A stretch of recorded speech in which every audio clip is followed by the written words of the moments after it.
Depuis quelque temps, il se passe des choses étranges au Conquet près de Brest. Quand la marée se retire, de drôles de cercles apparaissent sur les rochers.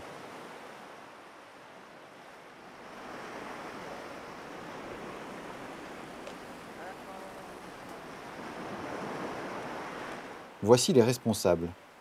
Une équipe de l'IUEM, l'Institut universitaire européen de la mer. Morgana Tagliarollo est venue d'Italie pour faire ici son travail de thèse.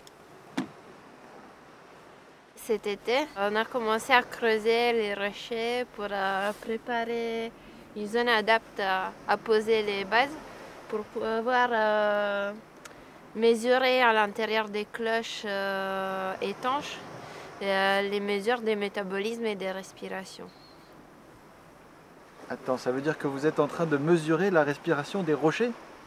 Non, c'est pas vraiment ça. Mais si on regarde les rochers, on voit pas beaucoup des animaux si on connaît pas, mais il y a des chapeaux chinois, il y a des baleines, il y a beaucoup des algues, des micro-algues qu'on voit pas comme ça. Mais tout ce qui s'est posé sur les rochers, c'est vivant et donc ils respirent.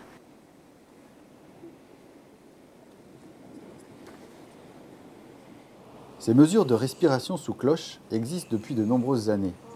La nouveauté est ici de faire ces études de métabolisme dans la zone de balancement des marées, l'estran.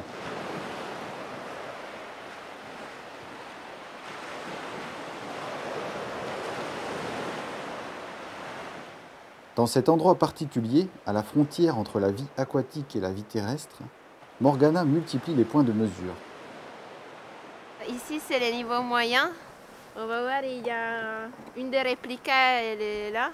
Et les autres, ils se trouvent à droite.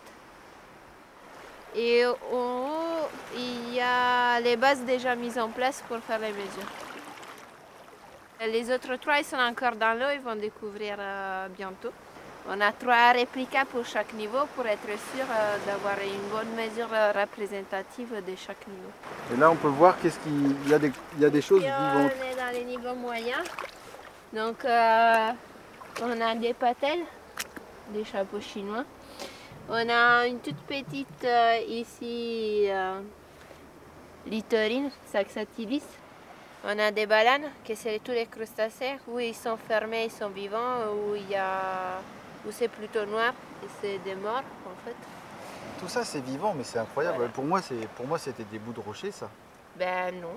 C'est C'est des animaux qui vivent accrochés sur les rochers et ils filtrent l'eau, les baleines, avec tout un système de branchies. Et les patelles, ils vivent accrochés pendant la marée basse, mais pendant la marée haute, ils bougent pour pouvoir manger.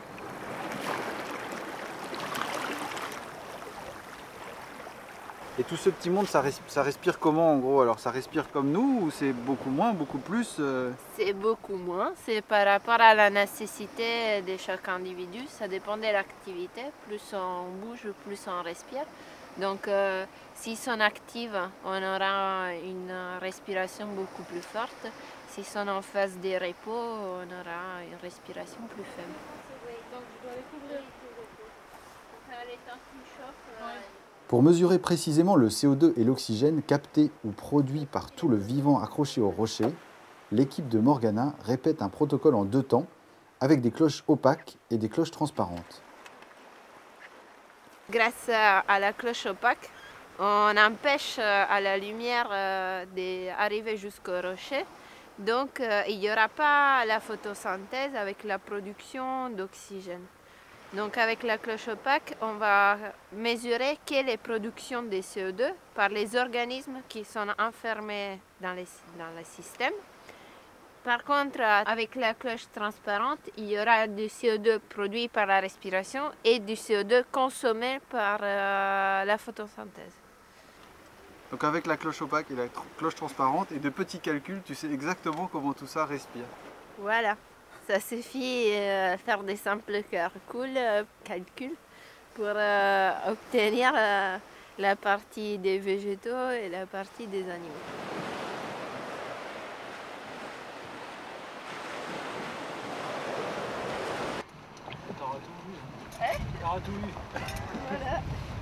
À marée haute, les mesures prennent une autre dimension. Morgana, accompagnée ce jour-là par Erwan Amis, doit plonger pour accéder au réplica.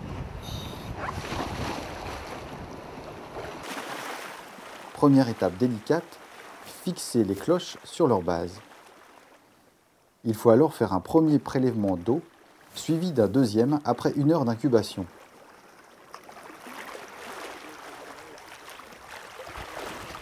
Le bilan CO2 sera obtenu ensuite par des analyses de pH et d'alcalinité.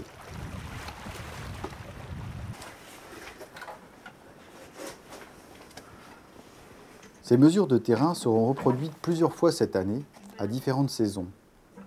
Couplés à des études en laboratoire, les travaux de recherche de Morgana doivent permettre de mieux connaître le métabolisme des organismes vivant sur l'estran. Mais les enjeux se jouent aussi à une autre échelle. Jacques Graal est l'un des responsables de la thèse de Morgana. L'idée, c'est d'obtenir un bilan de carbone à l'échelle de la Bretagne. Donc on va coupler ces mesures avec des observations qui sont faites à l'échelle de la Bretagne sur une quinzaine de sites. Et donc à partir de là, on va pouvoir faire un calcul de savoir si les estrans bretons sont plutôt des puits de carbone ou bien plutôt des exportateurs de carbone. Là pour le moment, je ne peux pas vous répondre à cette question-là. D'accord, tu n'as pas ton intuition de chercheur qui connaît bien ces bêtes? C'est-à-dire que c'est assez compliqué dans la mesure où il y a des organismes qui sont calcifiés ici. Et au cours de la calcification, il y a aussi le dégagement de CO2, donc, qui vient de se surajouter à la respiration. Et du coup, non, j'ai pas trop d'idées. Parce que comme ça, on pourrait se dire que ça doit être un puits de carbone puisqu'il y a des animaux qui sont collés là. Mais ça n'est pas si sûr que ça. Donc ça demande mesure et puis calcul. Mais finalement, pourquoi c'est important le bilan carbone du littoral? Ben ça dépasse très largement le cadre du conquet ou même de la biologie marine. Je pense qu'on essaye d'établir des bilans de carbone aujourd'hui à l'échelle mondiale pour essayer de comprendre où est le carbone est intégré et où est-ce qu'il n'est pas intégré. Et quand il y a des activités humaines qui vont perturber les écosystèmes, dans quel sens il vaudrait mieux aller pour capter le plus possible de carbone. Voilà, là on est vraiment dans une toute petite partie de programmes de recherche qui ont lieu à l'échelle mondiale.